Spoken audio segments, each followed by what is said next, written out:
Peace and positive. This is Amelia A. Otto, aka Emily MC, author of Y'all Not Gonna Make Me Lose My Mind. And today's topic is on food addiction, emotional eating, the categories of food, and whether there's a connection between food and mental health.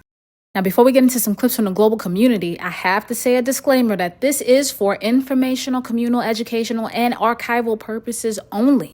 Please seek the counsel of a trusted resource, medical practitioner, certified nutritionist, or experienced holistic wellness advisor, and then still your own discern of your own body, family history, and lifestyle needs before making any dietary decisions, food, drink, snack, or supplement purchases. Please. And thank you. But now, as I was saying, what we're looking at here is the lines, dots, and spectrum between the food of nature, the food made available to us, our food choices, and how all these impact our mental health and wellness. We're also looking past the health effects on the body and focusing on how these things affect the human brain functioning, emotional regulation, mood swings or mood stabilization, and our ability to determine our own lives. And yes, it is that deep. Now, according to a 2022 article by the Harvard Medical School titled Nutritional Psychiatry, Your Brain on Food, quote, the science of nutritional psychiatry shows a bidirectional relationship between diet and mental health. Nutrient-dense diets protect the brain from inflammation and oxidative stress, while poor nutrition and deficiencies are directly tied to a higher risk of mood disorders, including depression and anxiety, end quote. Now, just on the scientific side, we know from decades of deliberate research now that food affects the body and mind when it comes to things like the gut-brain axis, mitochondrial functioning, the synthesis of neurotransmitters, and several other biological pathways we need to live well. We also know now that sustainable patterns and holistic lifestyle changes are much better than restrictive diets. According to a 2026 article titled Fueling the Mind, the powerful link between nutrition and mental health, published by McLean Hospital's education outreach program called Deconstructing Stigma, quote, the brain needs more than rest. It needs nourishment. Today, modern scientific research is clarifying this food-mood connection. There is growing evidence that diet and mental health disorders are closely linked. Improving your nutrition can directly affect mental health symptoms and improve overall mental wellness, end quote. Now, we've covered a bit of this topic in the Day 4 is Fasting from Mental Health Junk Food Necessary episode, where we looked at consumption habits of not just food, but also media, people, and relationships, and how even the best intentions or necessary self-soothing can develop into unhealthy forms of feeding ourselves, not actually resolving issues, creating more dependency and illness, and or enabling disorders and imbalances. But where do we begin with what we are eating, the actual food in our lives, and a greater food awareness? I guess we'd have to start with where food began for ourselves, what we still tie it to, and what immediately comes to mind when we think of it. When I thought about making this episode, a lot of things came up for me. In fact, I left a lot out to focus it a bit more. But among those thoughts was being a public school kid and the history of school lunches. Now, I've seen those memes about school lunches from around the world, and even though many say some of those is fake, what a lot of us can agree on is there's no way some defrosted thick crust pizza, chocolate cow's milk, and a butter crunch cookie, or sugar-laced icy in a pouch should have been considered healthy or a way to help us focus on our schoolwork. Now, I don't recall ever seeing a fresh green, fruit salad, or bottled water in my life throughout all of New York City public school. I also remember the first time I questioned the so-called food pyramid and began investigating why it was like that and who made it. I can vividly remember my journey to investigate cow's milk. I remember weight loss and weight gain diets while being a dancer and an athlete. I remember learning how much energy the body uses just for digestion, and then looking at some of the greatest performers of all time like Michael Jackson, Prince, Tina Turner, Shania Twain, and the dietary choices, high energy, and beauty they all had in common. I remember hearing a story about Madonna allegedly trying to get Michael Jackson to eat one bite of a cheeseburger, and how he would vehemently not take that bite, that even one bite was a problem. I remember wondering why. I remember the day I was fully clean and sober from all substances, and then realized my biggest addictions were actually meat and sugar. I remember when I became a notorious label reader. I remember working at Boondocks eats coffee and feeling like a drug dealer because I was. Well, to be specific, because I was seeing how sugar and caffeine had people in a chokehold. I think of different family members cooking, and I remember all the stories and commentary from my family about how the food, quote, back home was drastically different from America and better in every sense, and how they realized that their food quality made them rich. I remember the movie I watched that made me test out being vegan. I remember learning that Oreos and beer are vegan, so just because it's vegan doesn't make it healthy. I remember how getting off sugar was harder than getting off smoking. I remember how there seemed to be more commercials for food, snacks, and restaurants at the exact moments I was fasting. I remember working in my youth program and everybody knowing that Amelia does not allow you to come with or go to I remember thinking that while I was doing what I could, and even if added a whole salad and fruit menu, that would still always be. And I'm not sure if my little boycotts and prevention efforts would ever be enough. I remember one of my favorite episodes of the Boondocks animated series by Aaron McGruder being season 1, episode 10, titled The Itis, where Grandpa opens a soul food restaurant, eventually with built-in mattress beds, that becomes a viral success. And as everyone keeps getting the meanest itis ever created, there's a moment in the chaos where Huey breaks out the book How to Eat to Live by Elijah Muhammad. I think about the Lisa Left Eye Lopez documentary, Dr. Sebi, and all the cooking and baking shows I've ever watched. I think of the cooking shows I'd like to create and all the hip-hop chefs that have cropped up in recent decades. Now, hip-hop raised or just hip-hop adjacent culinary professionals have, in some cases, not all, been advocates for better eating and wellness through a better understanding of food. We've also had iconic and legendary contributions from within the hip-hop community, including the likes of SupaNova Slom and his mother, Queen Afua. I remember when I was creating my Black August mixtape documentary and YouTube playlist and stumbled on Slom's Holistic Wellness for the Hip Hop Generation documentary and clips from Queen Afua talking about, quote, the corporate kitchen. I never forgot that phrase, the way her voice felt in my body as I listened to her words, and her whole approach to holistic healing supported by daily eating, drinking, and periodic detox. I think of how many hip-hop legends are not living past the age of 60. In 2005, Kanye West's song Addiction was released with the hook, quote, why everything that's supposed to be bad makes me feel so good. And going on to describe the nature and environment of addiction to things way beyond food that are especially prevalent in the American and Eurocentric West, a notable verse asked the question, what's your addiction? Is it money? Is it girls? Is it weed? I've been afflicted, but not 1, not 2, maybe 3, end quote. And to that excellent point, as my wrestling trainer Johnny Rod says, everybody has habits. The questions we're looking at here is, do we understand our habits? Do we know them? Are we questioning them? Because they not only deserve to be interrogated for the truth and the root, but our lives kind of also depend on it. And furthermore, are we willing to do something about our habits from their deeper levels? Are we willing to reprogram ourselves? Are we willing to focus on creating better habits? Are we open to the good of life without our toxic addictions? Are we open to options that aren't just better for us, but also feel better? Are our negative habits in the driver's seat, or are we? As veteran socio-political activist Patricia Murphy Robinson once said, do we want to own ourselves?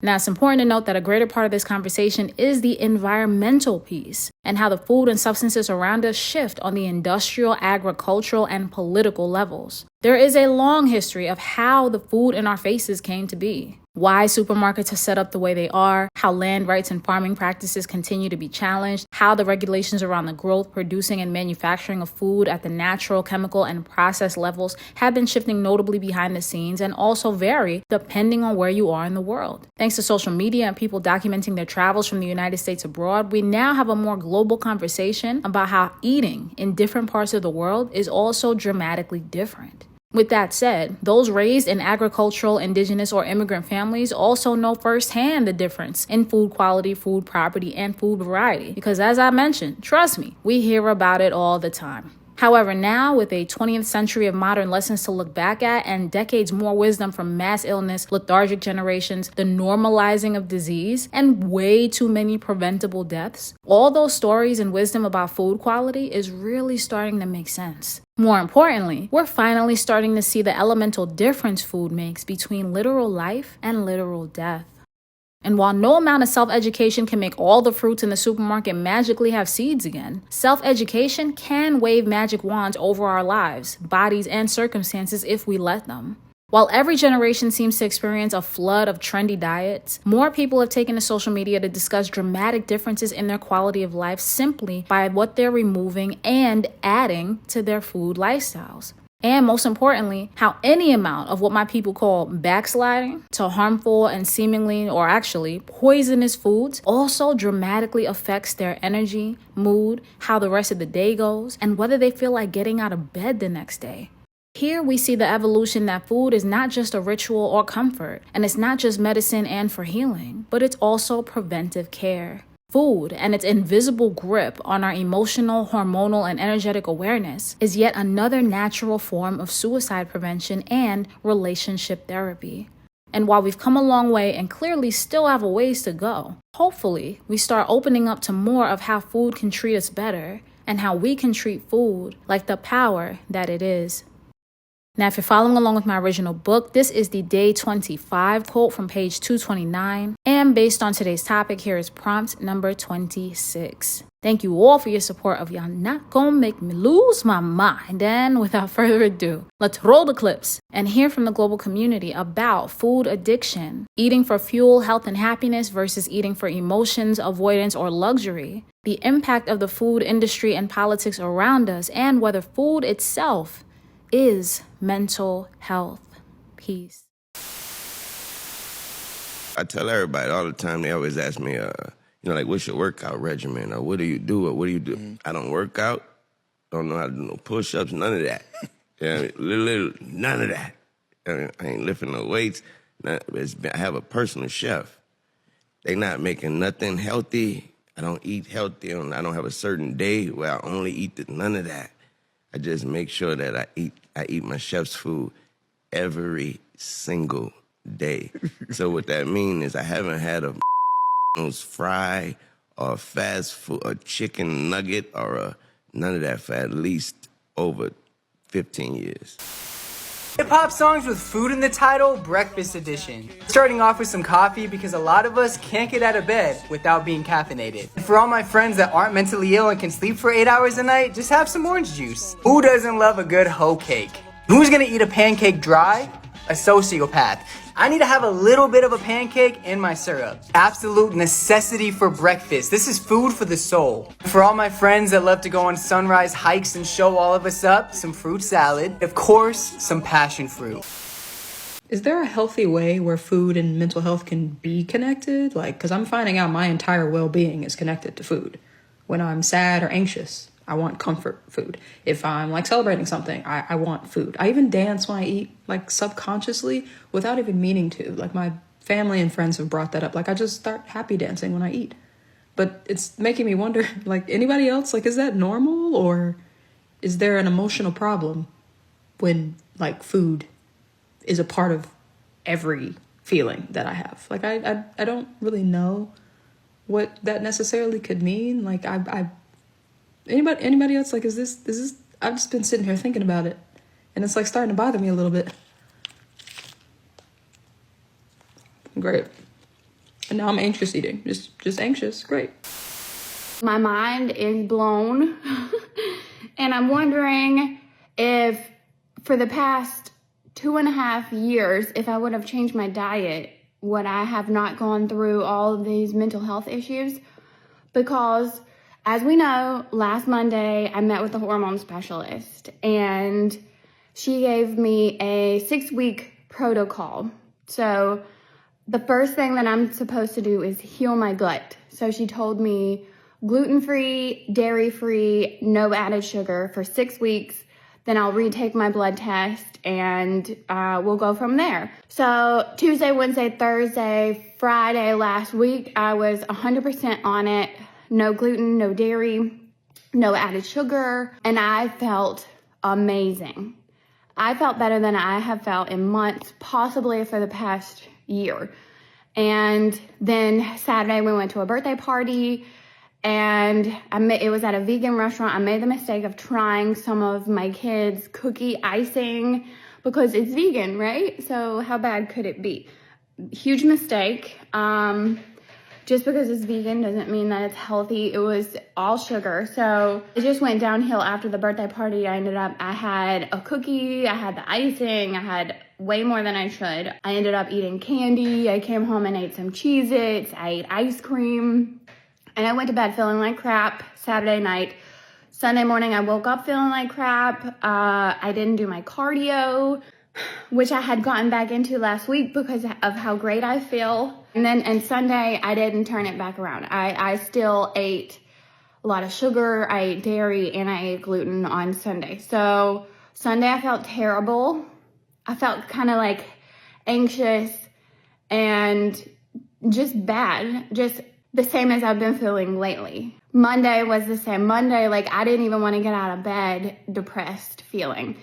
It was not great. And in my head the whole time, I'm like, the only thing that I changed was what I was eating. So Monday, I did my best. Do no gluten, no dairy, no added sugar, but I had a rotisserie chicken from Publix, so I'm pretty sure that probably had dairy in it from the butter.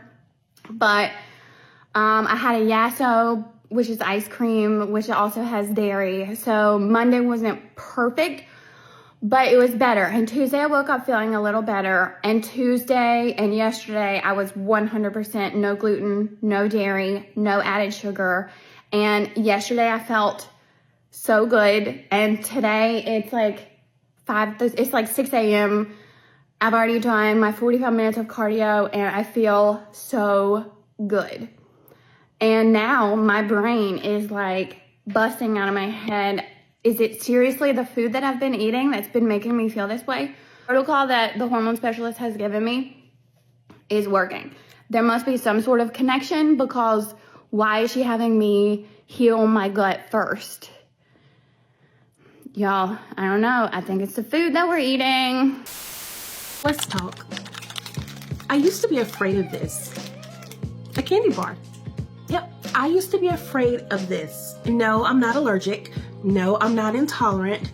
I was just afraid. So chocolate has always been my weakness. So whenever I would get chocolate, it would not last 10 seconds. Like, I was eating it all within 10 seconds or less. And this was because I was constantly cycling through diets. So I was restricting myself from something that I really enjoyed, which resulted in binging and, of course, overindulging in it when I finally got my hands on it. So I didn't trust myself around chocolate. If it was in the house, it was not safe. Like, I had to keep it away from me. It was that deep. It made me feel guilty.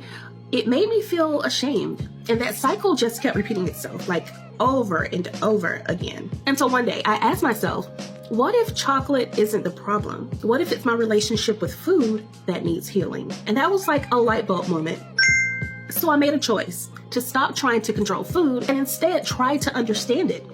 Try to understand myself. And of course, like anything else, it took time to do that, but it was so worth it. So here are 3 things that helped me. So number 1, I stopped labeling food as good or bad. We have to stop giving food moral value. Instead, I asked myself, well, how does it make me feel? We have to remember that nourishment isn't just physical, it's also emotional too. And number 2, I practice mindful eating without guilt. And for me, that meant slowing down, really enjoying my food, really tasting it instead of rushing through it. I don't know, sometimes I felt like I was in some type of fast eating contest, but I wasn't competing with anyone but myself. So I had to slow down. And the third thing that I did, I gave myself permission to enjoy food without conditions. There was no more, well, if I eat this, I need to work out for 5 hours to burn off the calories.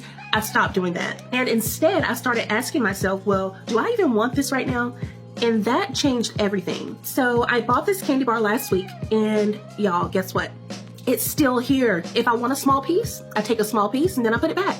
If I don't want it, then I don't eat it. And some days I even forget that I have it in the house. That is what healing a relationship with food can look like. Not perfection, not control, just peace. Food freedom and building a healthy relationship with food isn't just about this chocolate bar. It's not about that certain piece of food. It's about doing the work to finally trust yourself around it. So if you're struggling with building a healthy relationship with food, just know that it takes time and give yourself some grace. This is dark, but when I fully went gluten-free, the unaliving thoughts for me stopped.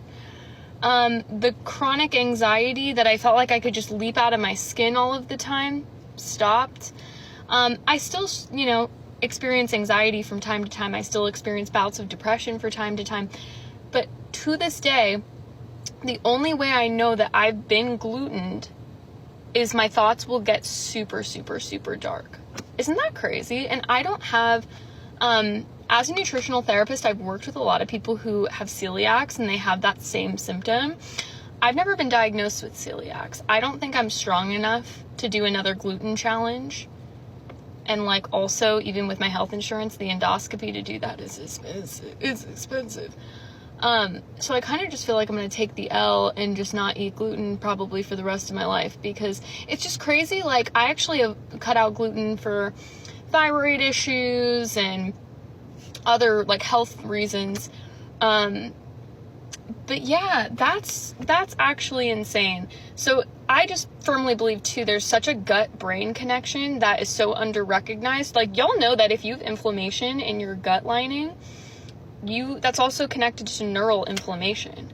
Like, I truly believe a lot of people who deeply, deeply, deeply suffer with their mental health, like, their gut is lit up with inflammation. And it's so sad because the mental health field is very ill-equipped to address the gut piece, you know? Like, if your gut is inflamed, your brain is inflamed. And I think everyone collectively is walking around with a very inflamed brain. I truly believe a lot of people who deeply struggle with their mental health, I'm saying this as someone who struggled with my mental health for most of my life, healing the gut, that's where it's at.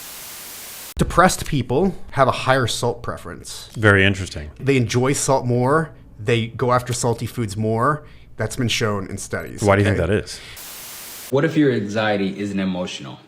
What if it's coming from your blood sugar? This is day 12 of my 30-day sugar series. And today I want to talk about something almost no one connects. How sugar might be triggering your anxiety. You feel edgy, tight in your chest, overwhelmed for no reason. So you try meditation, deep breathing, journaling, even therapy. But that on-edge feeling keeps coming back. What if it's not emotional? What if it's biological? Here's what happens. You eat something sugary, maybe even something healthy. Your blood sugar spikes fast. Your cortisol jumps to try to stabilize it. Then insulin kicks in and drops your blood sugar just as fast. Now your body thinks it's in danger. So it sends out the alarm. Racing heart, shaky hands, tight chest, brain fog, irritability, full-blown panic for no clear reason. That's not a character flaw. That's a chemical cascade. And if you've been treating emotional symptoms with mind tools, but ignoring the biological triggers, you're missing half the healing. Your body is not your enemy. Anxiety is not failure. It's a messenger. It's asking you to regulate, to slow down, to stop feeding the fire with sugar. Yo, Tarts was breakfast, man. I used to start my day with these tarts. What the f was I thinking? I was wondering why my grades were so crazy when I was little, because I was starting my day eating this. And we have the okay. It's the flavor I liked right here, strawberry. All right. And the mental impact of eating is brain fog, poor memory, and emotional ups and downs. And of course, because the brain is constantly being stimulated by all of this sugar, okay? It's stimulating a part of the brain that's responsible for pleasure and reward. The only thing is, there's no reward for eating this, okay? There's no reward. If anything, it's just faster death. It's punishment for eating this, okay? And it keeps a person craving and coming back. Look at these ingredients, okay? We got enriched flour, which is pretty much saying that there's synthetics in there. Okay, those synthetics are not being processed by the body easily, and they pretty much work the organs. So we don't want synthetics at all in our body. And then it's just packed with sugar. We got high fructose corn syrup, we got sugar, we got salt, soybean, and palm oil. All right, look at this. 60%, 30 grams of added sugar.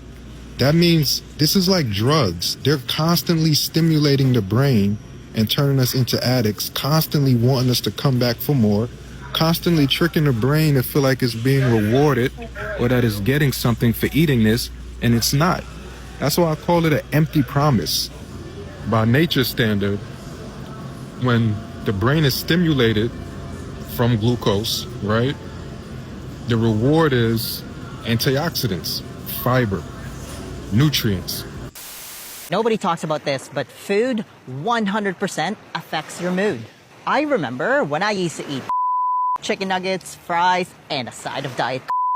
After the initial dopamine spike from those ultra-processed foods, I was always lazy, demotivated, and even slightly depressed. When my food choices improved and started eating whole food, my life drastically improved. I was driven, motivated, and just generally happier. So if you want to improve your mood, improve your diet. Foods that make you depressed. I know you're not going to want to hear this. Sugar. Fast foods, because they're fiberless. Processed food, corn. And corn-related foods, because often it's pro-inflammatory. If it's grown on a plant, eat it. Made in a plant, don't eat it. And what is ultra-processed food, just so we're clear? So there's a classification system called the NOVA classification that breaks food into 4 categories. The first is unprocessed or minimally processed foods, right? Which you would think about like the corn on the cob, right? Right, just straight food, right? We have category 2, which is processed culinary ingredients, which are things like sugars, salts, fats, flavors that are added to foods. Yes. And then category 3 is called processed foods. This is a combination of category 1 and category 2 foods. Okay. Where you take food and you do something to it to make it more palatable, to make it store longer, right? Okay. And this is a normal part of what we do for, retail or for restaurants, etc. Right. Ultra processed food is the final category. And these are foods that are made from a series of industrial practices that someone generally couldn't do at home that contain little, if any, intact category 1 foods. Right. So we're thinking about the cheese, right? The soda. These are things that no one could really make at home. I'm sure there's someone that could recreate some of these things to some extent. That's junk food. It's highly palatable food that doesn't resemble any of the food groups, right? And it's designed to be rewarding and activate the neural pathways. Right. Ultra processed food also includes a lot of these junky diet foods too, by the way. Right. Think about like a fat-free salad dressing or a low-carb bread. Or there's just a lot of foods out there that are, as you said, junk. Right. Right. I try not to over-label food, but ultra-processed food is its own label now. Ultra-processed food is negative to mental health and physical health, and it's what's associated with addiction. Right. So we used to call it food addiction. We started calling it ultra-processed food addiction because we have a classification system to recognize what foods are addictive. Come on! Bitch, nigga, eat a salad. Your life would hit different if you kept your diet balanced. That poison in your body got your mind filled with malice. Put the bullshit down and go and eat a salad. Say it with me. Bitch, nigga, eat a salad. Come on. Bitch, nigga, eat a salad one more time.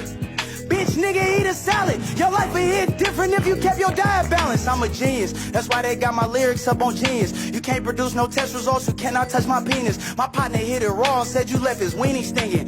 Bitch, how the fuck you think you getting cunnilingus? Your pH balance off cause you been humping on them demons. Soul ties left all in you from the semen. Plus that nigga leaning. Same time he beaming. You know I got the remedy. I put it in my speeches. Take some berry mixed with onions and some peaches. Lemon, lime, honey, use agave if you vegan. Golden seal, ginger, man, and garlic keep you even. I'm trying to help my people. They tell me that I'm preaching while I am.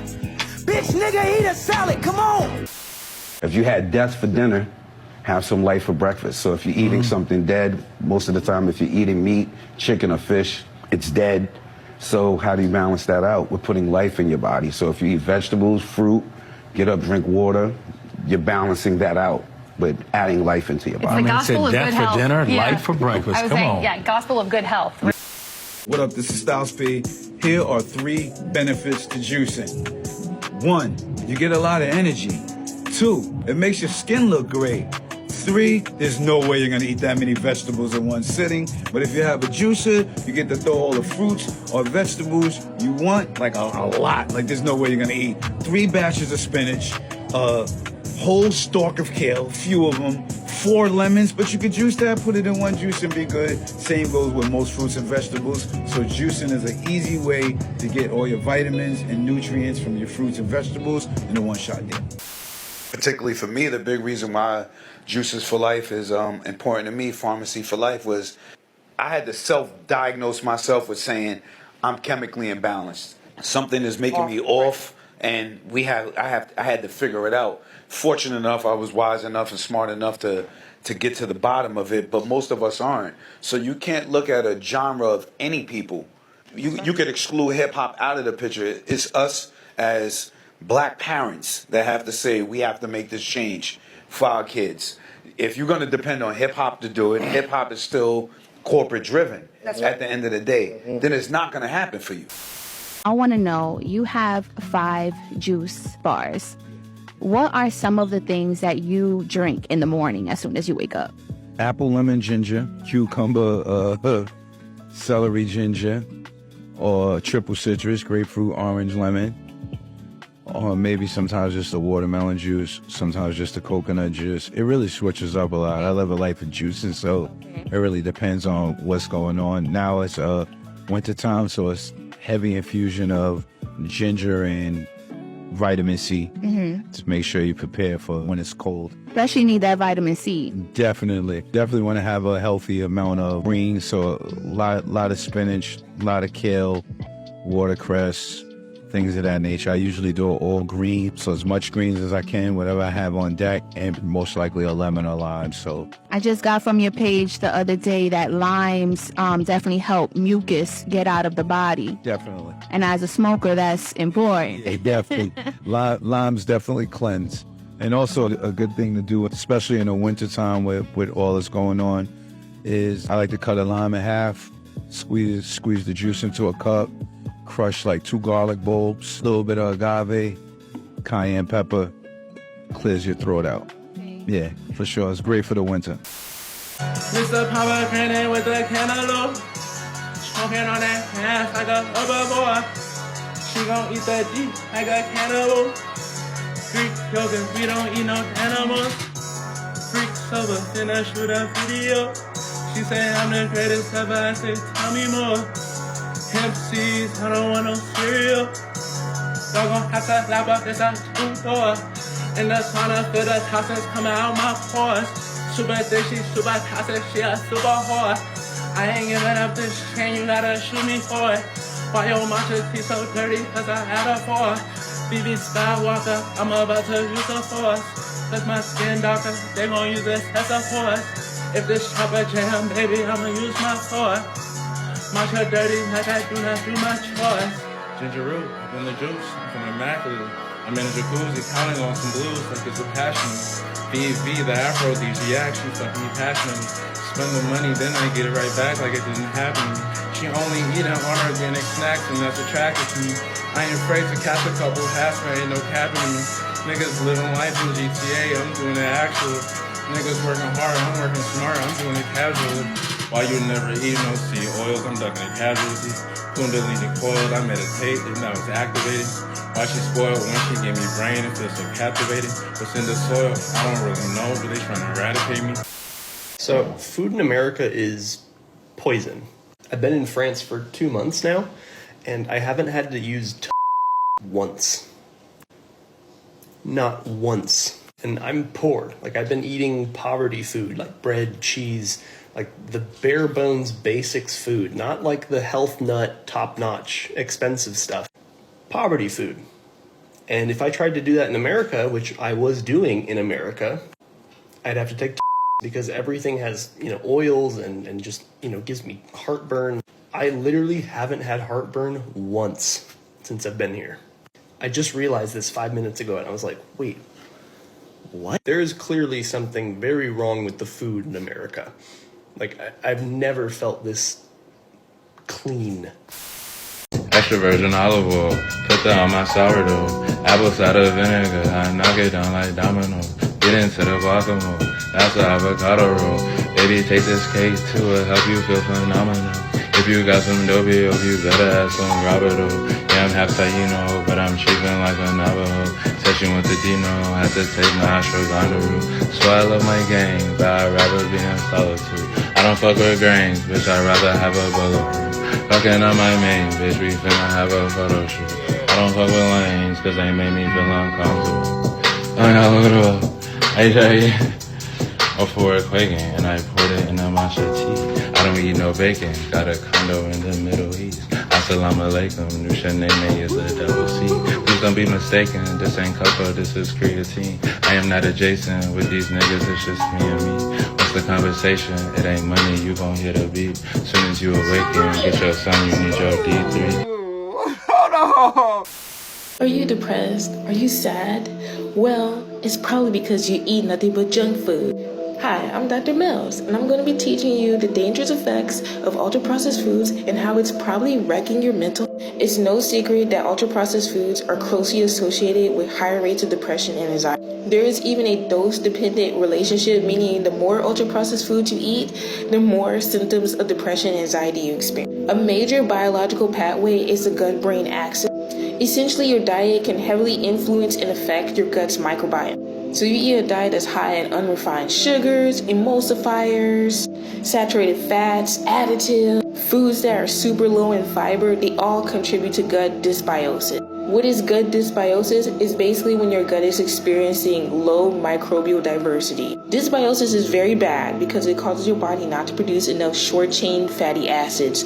This is what regulates inflammation because these short-chain fatty acids basically support your intestinal integrity. So when there's not enough short-chain fatty acids, your intestines become permeable and it leads to something called leaky gut.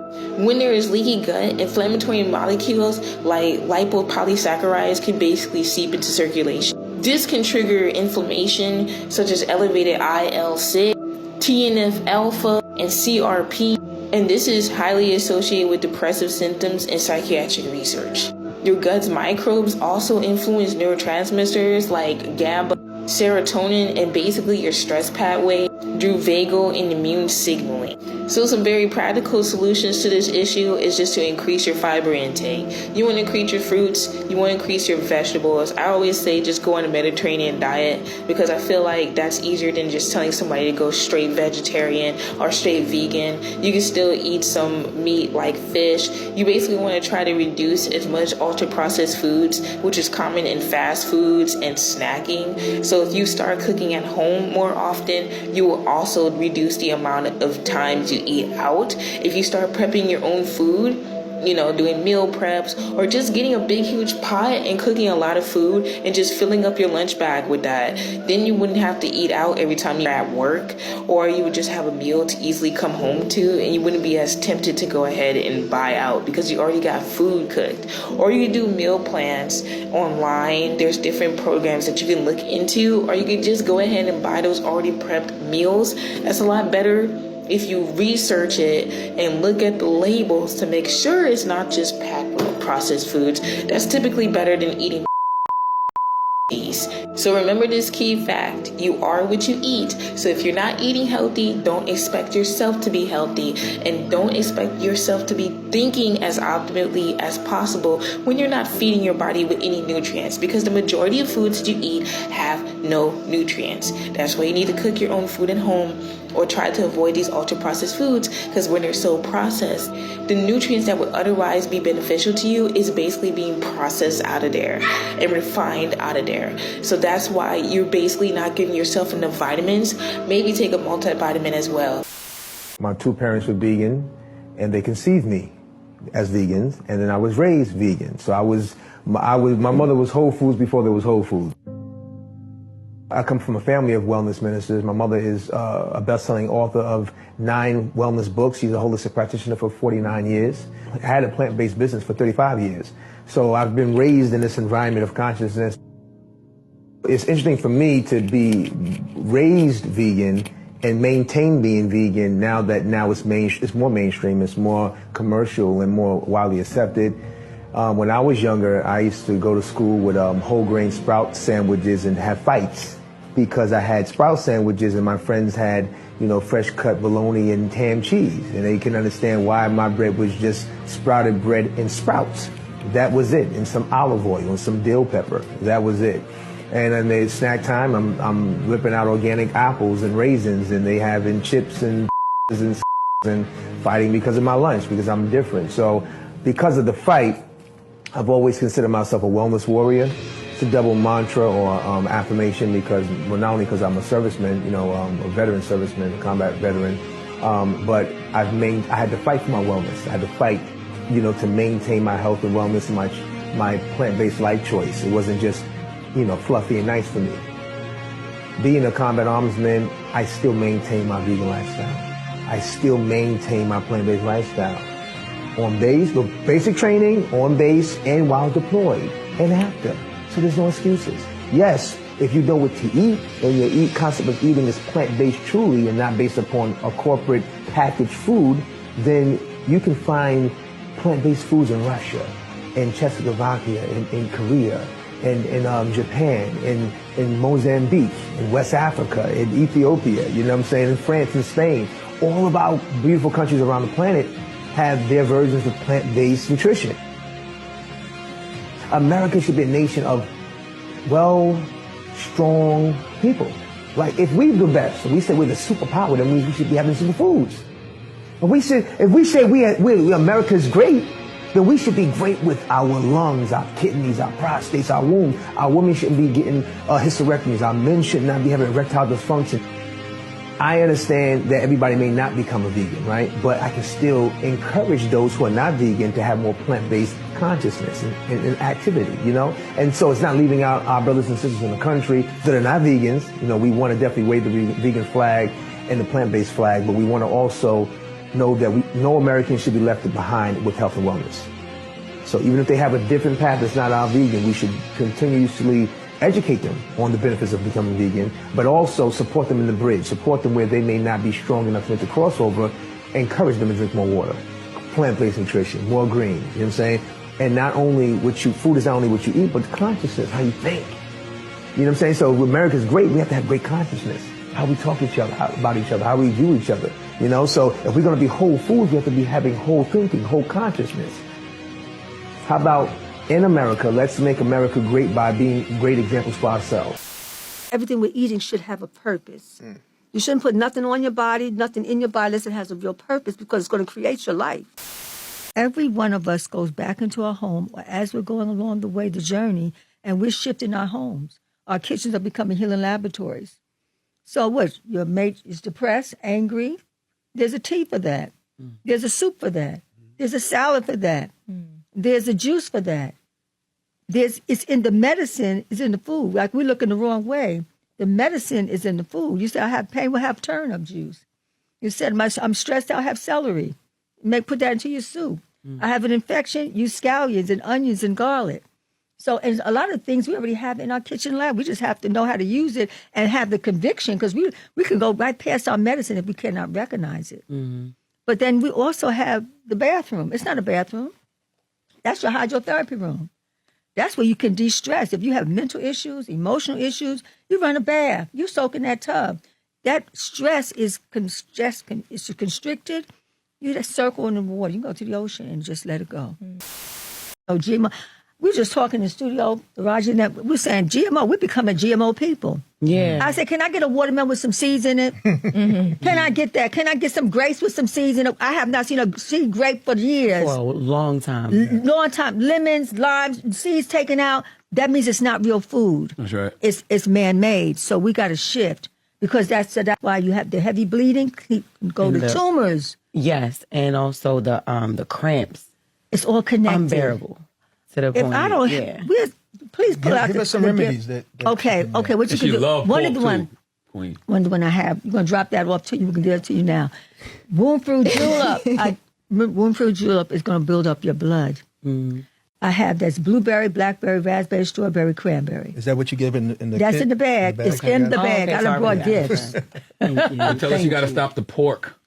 Well, did you know what? No, she can't stop the pork until she gets the master herbal. Yeah, thank you. When she needs help, because it's in the blood. We got to clean out the blood. And stuff is passed down. Stop messing with her. It's in the blood. So when we clean up the blood, then obviously you said, wait a minute, a whole week has gone by. I didn't have any meat, or I didn't have any, maybe beef, or I didn't have any. And so over a season, the more we get that's dandelion, that's alfalfa, that's red clover, the blood cleansers, because addictions are passed down through our DNA.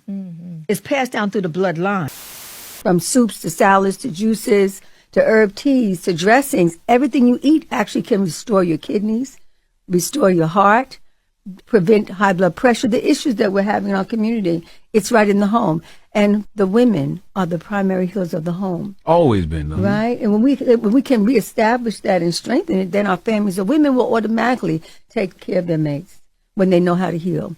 They automatically take care of the children. When children get sick, the women, the mothers, they nurture the children back. It's the women. So if you teach the women how to become healers, then they have dominion over the home, and the home is more in harmony. Food is medicine. What you have in that kitchen, you want it to do nothing but do healing work on you. And that's the focus. She has inspired millions of individuals worldwide through her workshops, books, products, and presentations, helping them live healthier and more fulfilling lives. Clean up your life, body, mind, spirit, mental, emotional, physical, relationship. Everything to me is a cleaning, a healing, and a releasing. Queen Afua has made significant contributions to the field. Her best-selling books, such as Heal Thyself and Sacred Woman, have provided practical advice and guidance on diet, exercise, self-care, and spiritual healing. There's a life of wellness on the same planet. First thing people always ask me when I tell them I'm vegan is like, yo, like, where you get your protein from, this, that, like, because I don't eat meat. But like, yo, it comes from all different kind of. There are so many things that give you more proteins than meat. Kale, walnuts, black rice, quinoa, like black lentil, avocado, all types of beans, everywhere. Yeah, I guess that's what my boys say. Oh, hey, walking with the bowl of spinach, like being funny. But when I eat, I got energy. When they eat, they be sleeping. So it's a big difference. For artist standpoint, for us, like if we eat food, we gotta be energetic. You feel me? See that? That's that quinoa. What are the physical benefits you find from being a vegan and no longer being a meat eater? Well, I find like I have more energy. My brain is clearer. Like my thoughts, I just feel clearer and lighter. I don't think I take even things, situations as heavy. Like it's like food is like sometimes can weigh on the body like emotionally too. And I just find that balance of energy. Like I'm jumping around that stage and like do it, or still getting my workouts in and doing things because I think of it as like a way of just really investing in myself, loving myself. So. Veganism is a beautiful thing. Right now, I'm like one of the most superb vegans because I feel like people will be vegan, but the food that they eating is still not healthy. You can be vegan and still eat unhealthy, but so it's cool to start out with Beyond Burgers or Impossible Burgers. But once you find out this damn near worse than or just as bad as meat, it's like, okay, now how do I elevate? You probably go to an alkaline diet, realize food isn't that heavy. What's next? So right now I'm on a stage of a raw alkaline diet. So I've only been eating vegetables and fruit. So what it does is the raw alkaline diet is it keeps the enzymes on the food. But once you cook the food, you take away the enzymes. So what that means is if I cook the food, my body has to produce enzymes to break it down, which makes you tired, you age faster, take away from your immune system. If you eat food that is dead, which is meat products and animal products, the food has no life. It has no living source to it. And if you really want to thrive and be on a high vibration, you have to eat living foods. Our bodies are electric, so you need electric food, vitamins and minerals, and that's the key to true health. I didn't eat. The texture was wrong. I forgot to eat. You need food. I know now. Okay, so I'm starving, but nothing feels safe. Is it texture? Hardly. Is it forgetting? No, I'm painfully aware. I opened the fridge. There are too many options. Rude. I want something soft, but not mushy. Warm, but not heavy. Comforting, but not familiar today. That's contradictory. That's hunger. So a snack? No, a meal, but effortless. I'm shaky, but not brave enough for the wrong texture. That's a problem. I'll scroll for ideas, for avoidance. You're still not eating. I'm waiting for hunger to override choice. I would simply eat cereal, and I will stand here until that feels possible. I hate that I understand this. Yeah, but the cereal is right there. Which cereal? There are 4 exactly. I have safe food. What is it? Crackers. Plain. Same brand.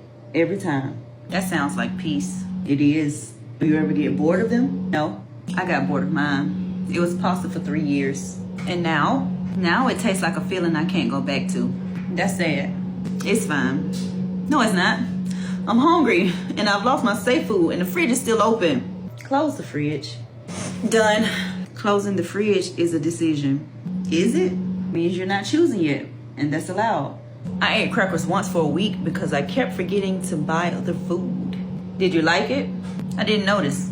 I would have noticed. No, toast is soft, warm, not heavy, and it doesn't require a decision about sauce. What if the bread is too thick? Then we don't toast it. What if untoasted is too soft? Then we toast it a little. That's a negotiation. It's a system. You two take too long. Are you eating cereal dry? Milk was a step. Sometimes I wish I can do that. Eat dry cereal? Not care about the steps. I care. I just care after. The bread is in the toaster. You did it? You were busy. What if I don't like it? Then you don't finish it. What if? Then we'll figure it out. We'll figure it out. I really hate that I understand this. If you recognize yourself in any of them, it's a sign for you to take a mental health checkup.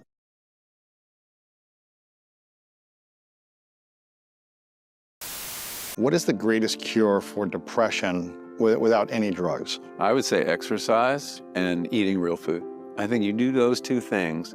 Now, it's not going to work for everybody. Some people have depression caused by trauma and all sorts of different factors. But those two things can make a huge difference. I don't think we fully recognize the mental health impacts of the way we're eating. When you're eating a diet that is, for example, has lots of sugar in it, you're going to be on an emotional roller coaster.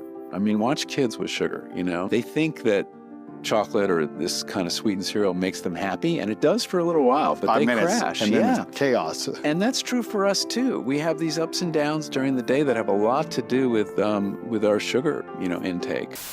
You're not depressed. You don't have anxiety. You just can't eat and process bread.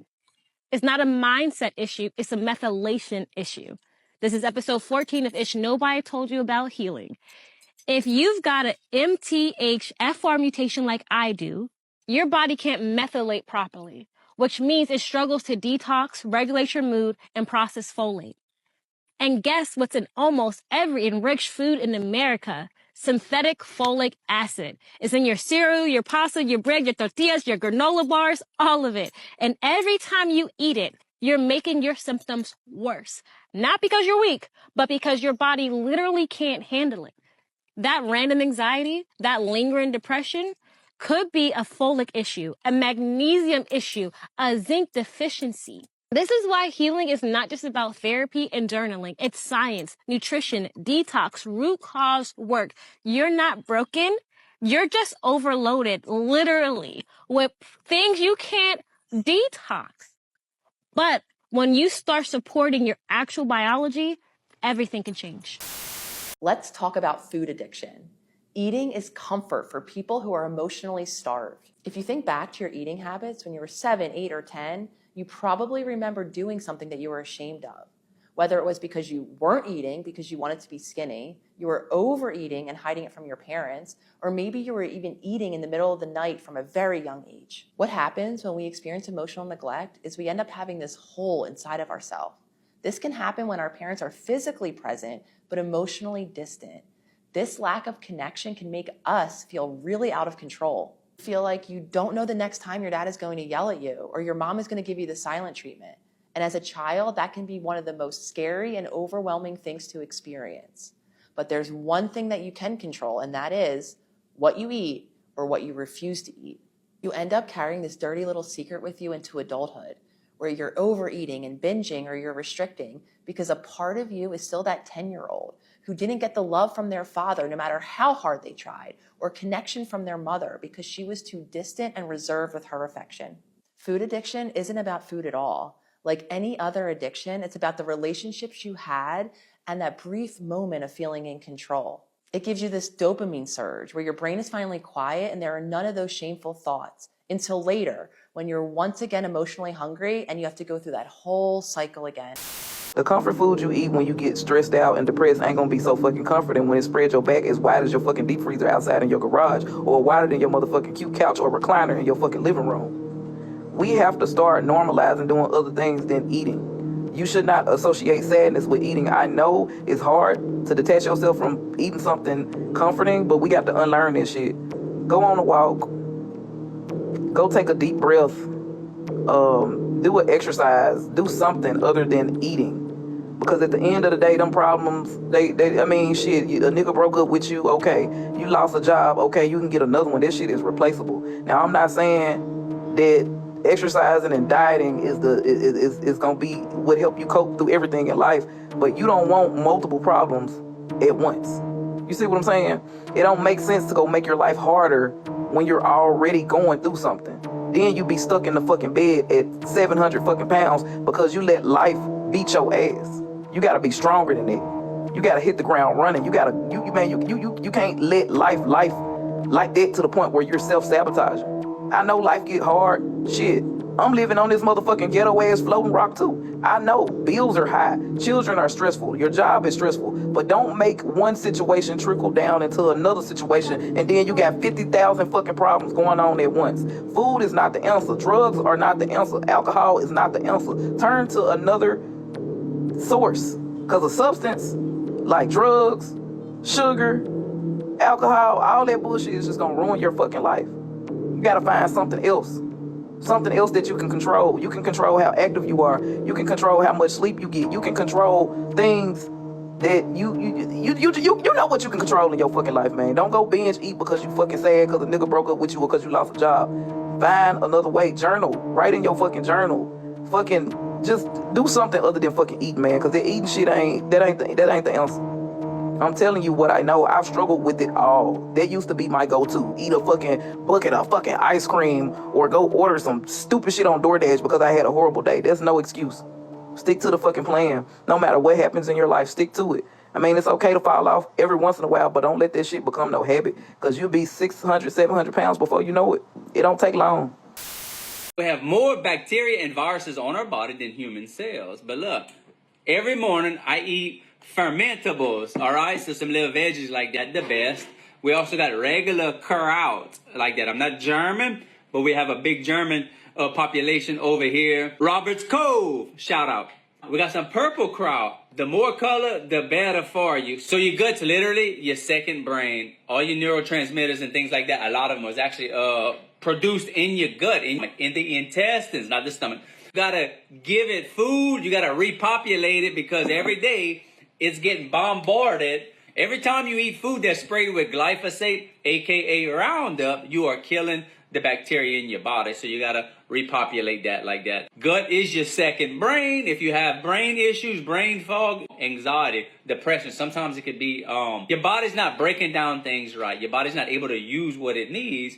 Or you have something called dysbiosis. That means you have a high number of bad bacteria to good bacteria ratio. And a lot of times our mental health can be fixed by something as simple as having good bacteria back in our gut and stop eating a bunch of trash that's sprayed.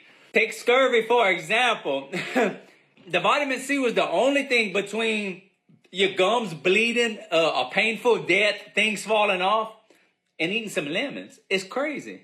Simple fixes, y'all. I saw a post last night that stuck with me so hard that I woke up this morning thinking about it.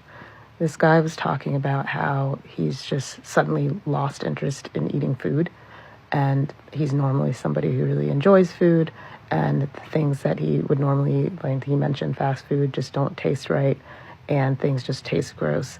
And literally thousands of people have responded saying that they feel similarly, and I've felt the same way. And I have a theory as to why this is. I think that collectively we're going through a huge energetic shift. And I think a lot of people have been feeling this and not really understanding what it is or how to talk about it. But I think that making a shift like that takes a lot of energy. And therefore, things like digestion that take a lot of energy, it's like our body is asking for a little space and grace while it makes this change. And I also think things like fast food, which tend to be heavier, harder to digest, full of preservatives and all the things that the United States lets go into our food, are especially challenging. And for me, as someone who really loves to eat food, I've been feeling like just nothing is appealing. I don't even want to think about what to eat. Like, that feels exhausting. I've been getting anxiety about it. And I'm one of those people who usually people are like, where do you put it? Like, I love to eat. I have a huge appetite. I always have, ever since I was a kid. So I think one of the keys might be focusing on eating more simply and eating things that are more nutrient dense, because I think this shift in consciousness is a raise in consciousness. I think it's a raise in our abilities and our perceptions. I think things beyond the five senses are developing in us. And I feel like foods that are what some would call low vibrational suppress that. So focusing on things just like, for me, I've been eating things like Japanese sweet potatoes, which if you don't know about those, you need to know about them. They're delicious, but they're easy to make. They're starchy and they're filling. And I'll just bake that and eat it. Eating more vegetables and fruits and things, drinking things like coconut water and making sure you're hydrated, adding lemons and limes to your water, just more simple foods, I think will help us as we process and grow into this new state of being. I also think that it's been a generally stressful time for a lot of people. There's a lot of shifts and changes happening in our social, political, spiritual landscapes. And I think that it's overwhelming. So just be kind with yourselves, be gentle with yourselves. Let's talk about it. I think the other thing is that people feel maybe kind of alone or embarrassed or confused about why they're having these kinds of feelings and experiences. And I think the more that we talk about them and the more that we support each other, the easier this transition will be. But I ultimately think that we're going somewhere really, really good. So let's do this together. Some food for thought. What do hip hop and the food industry have in common? The answer is they allow things that are bad for people to rise to the top. In the music industry, the reason why all these new artists continue to make music that are disrespecting our women, that are trashing our men, and is filled with negativity is because that's how you get signed. That's how you get spins. That's how you get money, especially if you're coming from poverty. In the food industry, advertising dollars rule, and all these fake food places have those advertising dollars that are giving us colon cancer, heart attacks, and all this nonsense. And we're going to be in it for decades until we stop supporting it and we change to things that are positive and actually good for us. The true definition of food is fuel for the living soul. Yeah. If I eat this, do I get nigga itis? Soon as I eat this, do I want to go to sleep? Right. I ain't supposed to be eating it because it's not fuel for the soul. It's draining my soul. You see that? It's simplistic. Eat it. Do it make you feel good? Right. If it don't, then don't put it in your mouth. Right. And you're going to find that fruits, vegetables, melons, berries, herbs, nuts, and seeds are light foods, and it makes you feel good, and it gives you ATP, adenosine triphosphate. Heavy meats and proteins, dairy, cheese, GMO, and artificial foods bring you down, and it takes away from your energy, and it makes you sleep your purpose away. And we call that the spirit of slumber.